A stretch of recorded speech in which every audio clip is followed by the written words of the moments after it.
नमस्कार मित्रांनो, आज आपल्याकडे जिल्हा परिषद पंचायत समिती आरक्षण जाहीर झालेलं आहे आणि यवत कासुर्ली गटमध्ये जिल्हा परिषदचं आरक्षण जाहीर झाल्यामुळे या ठिकाणी अनेक उमेदवारांनी गुडघ्याला बाशिंग बांधून तयार आहेत आणि काही वेळातच निवडणुका जाहीर होतील या अशी परिस्थिती यवत गटातून दिसून येत आहे। यवत गट जर पाहिला तर अतिशय उत्कृष्ट आणि चांगला यवत गट आहे, त्यामुळे या गटामध्ये बरेचसे उमेदवार या ठिकाणी असतात। तर यवत गावाच्या जवळ असलेले कासुर्डी या गावचे काही ग्रामस्थ आपल्याला भेटलेले आहेत। त्या ग्रामस्थांच्या संदर्भातून येणाऱ्या जिल्हा परिषद पंचायत समिती निवडणुकीच्या माध्यमातून काय भूमिका आहे कासुर्डीकरांची या संदर्भामध्ये आपल्याकडे युवा नेते आणि विविध सहकारी सोसायटीचे माजी चेअरमन उत्तमराव सोनवणे, त्याचप्रमाणे राजूभाऊ गायकवाड, त्याचप्रमाणे कासुर्डी गावचे तंटामुक्ती अध्यक्ष नानासाहेब जगताप या ठिकाणी उपस्थित आहेत। त्याचप्रमाणे अकलूजचे आमचे मित्र हंगीर दादा हे या ठिकाणी उपस्थित आहेत। तर सोनवणे साहेब नमस्ते। आपल्याकडे आज जिल्हा परिषद पंचायत समितीचं वारं चालू झालेलं आहे आणि या ठिकाणी आरक्षण जे आहे ते कशा प्रकारे आहे आणि येणाऱ्या निवडणुकीची काय पार्श्वभूमी होईल या संदर्भात थोडक्यात आपण मनोगत व्यक्त करावं। यवत पुरी भडक हा जिल्हा परिषद गट हा यावेळेस ओबीसी प्रवर्गामध्ये जिल्हा परिषद आणि यवत पंचायत समिती गण ओबीसी महिला आणि बोरी भडक पंचायती समिती गण हा ओपन महिला यासाठी आरक्षित झालेला आहे। खरं तर हे आरक्षण या ठिकाणी 1932 साली ज्यावेळेस गोलमेज परिषद झाली आणि त्या गोलमेज परिषदेमध्ये डॉक्टर बाबासाहेब आंबेडकरांनी आरक्षणाचा विषय घेतला। महात्मा गांधींनी उपोषणाचा मार्ग अवलंबल्यामुळं येरवडा या ठिकाणी उपोषण घेतलं आणि प्राणांतिक उपोषणामुळं बाबासाहेबांनी त्या ठिकाणी राखीव जागेचा प्रश्न हा निकाली काढला आणि महात्मा गांधींचं उपोषण सुटलं। तेव्हापासून SC ST OBC आणि या सर्व प्रवर्गाला या ठिकाणी आरक्षण जाहीर झालेलं आहे आणि मंडल आयोग 1990 नंतर खऱ्या अर्थाने निवडणुकीच्या राजकीय आरक्षण आपल्याला या ठिकाणी मिळालेलं आहे आणि आज खऱ्या अर्थाने यवत गटामध्ये हे जे OBC आरक्षण आहे आणि या OBC आरक्षणामध्ये आज बऱ्याच कालावधीनंतर या ठिकाणी OBC आरक्षण बसलेलं आहे।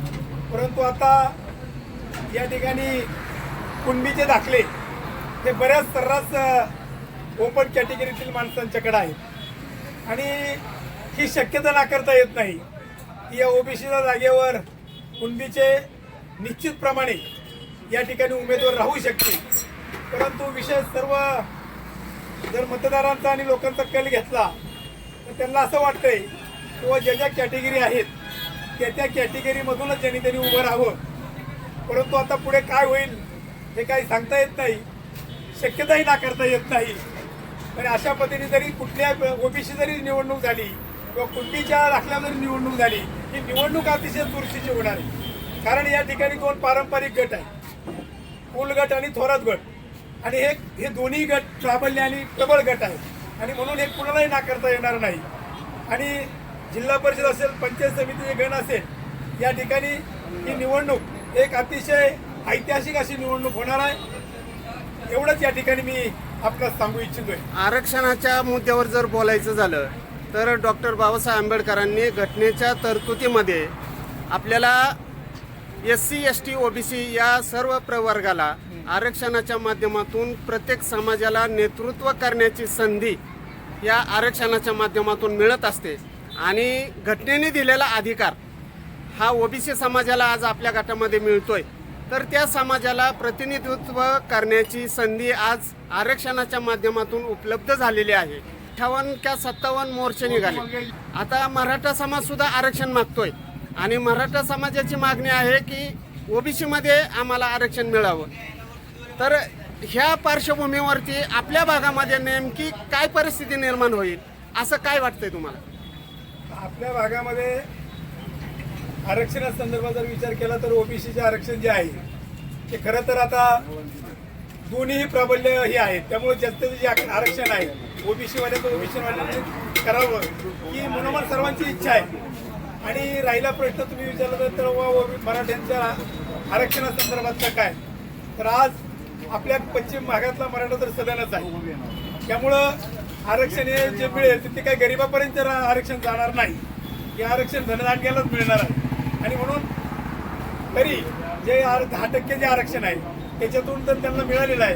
पण ओबीसी मध्ये तरी राजकीय ह्याच्यामध्ये तरी हस्तक्षेपणे जे काही शैक्षणिक आहे, शैक्षणिक मध्ये निश्चित आरक्षण त्यांना द्यावं अशी या ठिकाणी सर्वसामान्यांची भावना आहे. ज्यांनी मराठा समाजाने ओबीसी मध्ये आरक्षण मिळावं याची मागणी केलेली आहे. परंतु मध्यंतरी हा विषय भरपूर गाजलेला आहे आणि आपल्या भागात नेमकं परिस्थिती अशी निर्माण झालेली आहे, यवत गटामध्ये ओबीसी समाजालाच आरक्षणाची संधी मिळालेली आहे. त्याच्यामुळे या गटामध्ये येणाऱ्या निवडणुकीमध्ये संविधानिक त्यांना तो अधिकार आहे. आणि परंतु आज आपण प्रत्येक वेळेस पाहतोय ओबीसी आरक्षण निघालं की कुणबी मराठा समोर येतो आणि फॉर्म भरल्याचे प्रक्रिया चालू होते आणि मग घटनेने दिलेले अधिकार ओबीसीला कुठंतरी त्याच्यात नाराजी दिसून येते. तर नेमकी तालुक्याच्या माध्यमातून जे प्रतिनिधी आहेत, जे जे गट आपल्याकडे सगळीकडे 2 गट आहेत, एक कुल गट आहे आणि एक थोरात गट आहे. आणि या पार्श्वभूमीवर एका कुल गटाने किंवा थोरात गटाने जो प्रतिनिधी देईल किंवा जो उमेदवार देतील तेच तुल्यबल असा उमेदवार दिला जातो. आणि मग याच्यामध्ये त्या समाजाला नाराजी व्यक्त केली जाते. तर अशा काही प्रक्रिया होण्याची शक्यता नाकारता येत नाही. त्यामुळे येणाऱ्या निवडणुकीमध्ये ज्या समाजाला प्रतिनिधित्व करण्याची संधी मिळालेली आहे त्या समाजाला हा उमेदवारीची संधी मिळावा अशी अनेक लोकांची भावना व्यक्त केली जाते. तर विषय असा आहे की आपल्या दौंड तालुक्यामध्ये 7 गण आहेत, 7 गट आहेत. त्या 7 गटापैकी 2 गटाची माहिती थोडक्यात सांगतो. यवत बोरी भडक आणि केडगाव बोरी पारधी हे जे 2 गट आहे.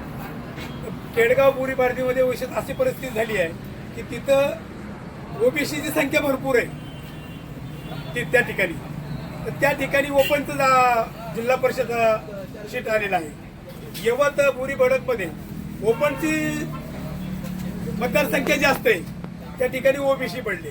तर या 2 गटाचा विषय असा होणार की जर केडगावमध्ये जर ओपनच्या विरोधात ओबीसी लढला तर इथं निश्चित ओपन हा ओबीसीच्या विरोधात लढला. म्हणजे ही 2 परिस्थिती होणार आहे.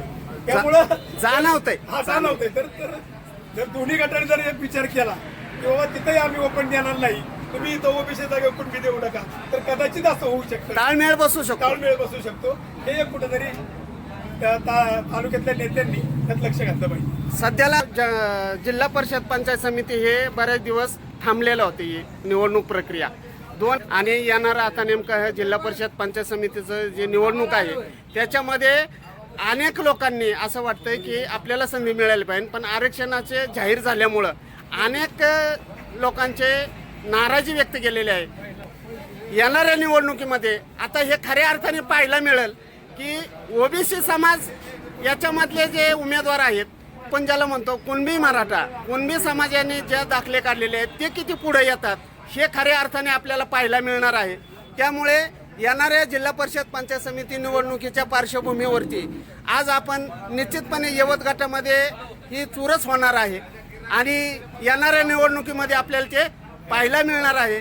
जन आधार न्यूज, दौंड प्रतिनिधी अनिल गायकवाड.